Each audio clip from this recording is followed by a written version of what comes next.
மகிமையின் மேகமாக இறங்கி வந்தீரே.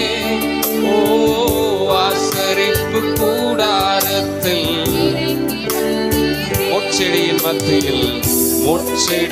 மத்தியில் சீனாய் மலை உச்சியில் கண்மலையின் வெடிப்பினில் இறங்கி வந்தீரே. சொல்லுங்க, முட்செடியின் சீனாய் மலை உச்சியில் ஓ கண்மலையின் வெடிப்பினில்